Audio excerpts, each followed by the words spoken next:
CDS general Bipin Rawat के helicopter के crash का कारण आया सामने। नमस्कार, मैं हूं नीरज राजपूत और आज फाइनल असॉल्ट में हम आपको बताएंगे कि सीडीएस जनरल बिपिन रावत का हेलीकॉप्टर किस तरह से क्रैश हुआ था, क्योंकि इसके कारणों के लिए बनाई गई जांच कमेटी ने अपनी रिपोर्ट पेश कर दी है। 5 जनवरी 2022 यानी बुधवार को सीडीएस जनरल बिपिन रावत के हेलीकॉप्टर के क्रैश के लिए जो कमेटी बनाई गई थी कि किस तरह से सीडीएस जनरल बिपिन रावत का हेलीकॉप्टर क्रैश हुआ था, उसने अपनी रिपोर्ट वायुसेना प्रमुख air chief marshal BR Chaudhari को सौंप दी। हालांकि ना तो रक्षा मंत्रालय और ना ही वायुसेना की तरफ से आधिकारिक तौर से जानकारी दी गई कि आखिरकार इस रिपोर्ट में क्या कारण बताए गए हैं, लेकिन एबीपी न्यूज़ को और फाइनल असॉल्ट को जो जानकारी मिली है उसके मुताबिक जो कारण बताया गया है इस हेलीकॉप्टर क्रैश का, इस जांच कमेटी ने अपनी जो रिपोर्ट में जो पेश की उसमें खराब मौसम को सबसे बड़ा कारण बताया गया है कि संभवतः इसी की वजह से खराब मौसम जो उस वक्त था, यानी कि 8 दिसंबर 2021 को जब सीडीएस जनरल बिपिन रावत का हेलीकॉप्टर क्रैश हुआ था मी-17 V5, तो उस वक्त जो खराब मौसम आया उस हेलीकॉप्टर के फ्लाइंग के दौरान, उसके कारण ही ये जो हेलीकॉप्टर है क्रैश हुआ होगा। आपको बता दें कि 8 दिसंबर 2021 को जब सीडीएस जनरल बिपिन रावत, उनकी पत्नी मधुलिका रावत और अपने स्टाफ के साथ और सुरक्षा कर्मियों के साथ तमिलनाडु के सुलूर बेस से वेलिंगटन जा रहे थे, जहां पर डिफेंस सर्विस स्टाफ कॉलेज में उनका लेक्चर था। सुलूर एयरबेस से उन्होंने वायुसेना के हेलीकॉप्टर से उड़ान भरी थी और उसी दौरान वेलिंगटन से पहुंचने से ठीक पहले, यानी कि लैंडिंग करने से ठीक पहले उनका हेलीकॉप्टर क्रैश हो गया था, जिसमें सभी 14 लोगों की जान चली गई थी। उसके बाद ये सवाल उठ रहे थे कि आखिरकार सीडीएस जनरल बिपिन रावत के हेलीकॉप्टर के क्रैश का कारण क्या हो सकता है। क्या इस हेलीकॉप्टर में कोई तकनीकी खराबी थी, या फिर कोई मानवीय भूल थी, या फिर कोई और बड़ा कारण था। हालांकि कुछ लोगों ने तो साबोटाज यानी कि साजिश के लिए भी इशारा कर दिया था। लेकिन अब 1 महीने से कम समय में भी जो जांच कमेटी बनाई गई थी, ट्राई सर्विस यानी कि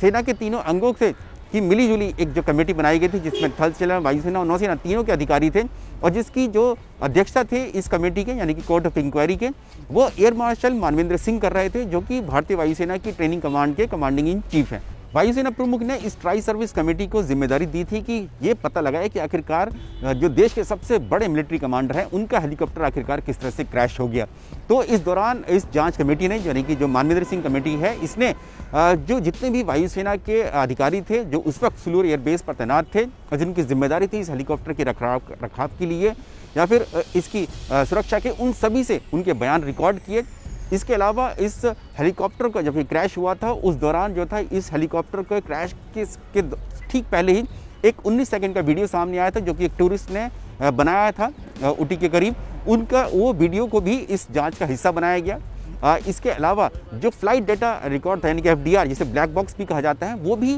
घटनास्थल से बरामद हो गया था, उसको भी इस जांच का हिस्सा बनाया गया। और इन सब की जांच के बाद, क्योंकि इसमें पता चला कि जब क्रैश हुआ ये हेलीकॉप्टर, तो पायलट की तरफ से कोई डिस्ट्रेस कॉल यानी कि एटीसी को कोई ऐसी जानकारी नहीं दी गई थी कि इसमें कोई गड़बड़ है या फिर किन कारणों से हेलीकॉप्टर में कोई इमरजेंसी लैंडिंग कराई जा सकती है। इसीलिए सबसे बड़ा सवाल खड़ा हो रहा था कि आखिरकार ये हेलीकॉप्टर क्रैश कैसे हुआ। तो ये अब जो जानकारी निकलकर सामने आई है, इस कमेटी ने, जो सूत्रों से जानकारी मिल रही है, हालांकि आधिकारिक तौर से जानकारी सार्वजनिक नहीं की गई है,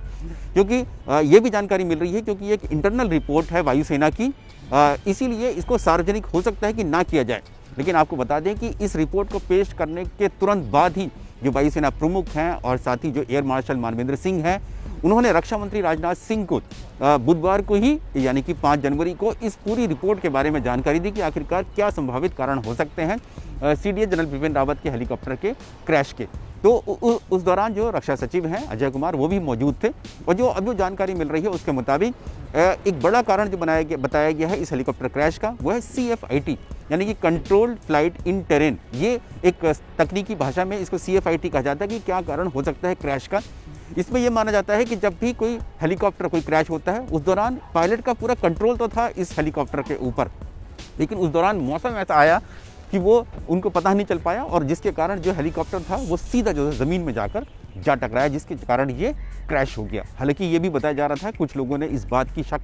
जताया था कि हो सकता है कोई मिसाइल अटैक किया गया, लेकिन किसी तरह का कोई साबोटाज या साजिश से पूरी तरह से इनकार कर दिया है इस जांच कमेटी ने, जो कि सीडीएस जनरल बिपिन रावत के हेलीकॉप्टर के क्रैश के कारणों के लिए बनाई गई थी। जो जांच में जब बात पता चली है वो CFIT, ये माना जाता है कि CFIT के कारण दुनिया भर में कई हेलीकॉप्टर क्रैश होते हैं, तो इसमें यह माना जाता है कि कोई तकनीकी खराबी नहीं थी इस हेलीकॉप्टर में। मी-17 V5 जो कि रूस का बना हुआ हेलीकॉप्टर है, और वर्ष 2008 में भारत ने इन हेलीकॉप्टर्स का 80 हेलीकॉप्टर का सौदा किया था रूस के साथ। उसी बेड़े का ये एक हेलीकॉप्टर था Mi-75 और जिसको बहुत ही सुरक्षित हेलीकॉप्टर माना जाता है, ऑल वेदर हेलीकॉप्टर माना जाता है, यानी कि ये दिन रात कहीं पर भी किसी भी मौसम में जो है ये फ्लाइंग कर सकता है। ख़राब मौसम में भी माना जाता है कि फ्लाइंग कर सकता है। उसके बावजूद भी अगर ये क्रैश हुआ तो इसी बात को लेकर जो थे सवाल खड़े हो रहे थे कि आखिरकार ये क्रैश हुआ तो हुआ कैसे। तो अब जो रिपोर्ट सामने आई है, हालांकि सार्वजनिक नहीं हुई है, लेकिन जो क्षणिक जानकारी सामने आई है उसके मुताबिक ये जो हेलीकॉप्टर था CFIT control flight in terrain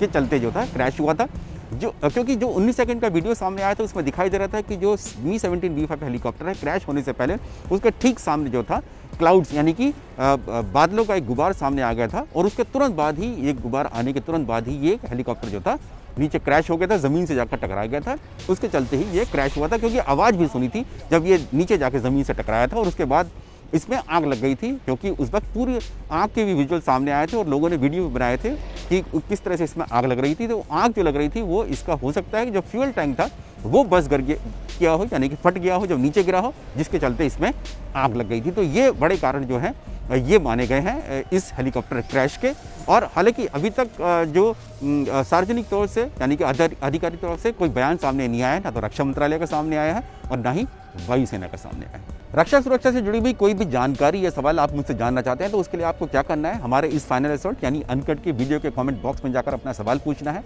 अगर ये सवाल और जानकारी देश की सुरक्षा से कॉम्प्रोमाइज़ नहीं करती है तो मैं इसका जवाब आपको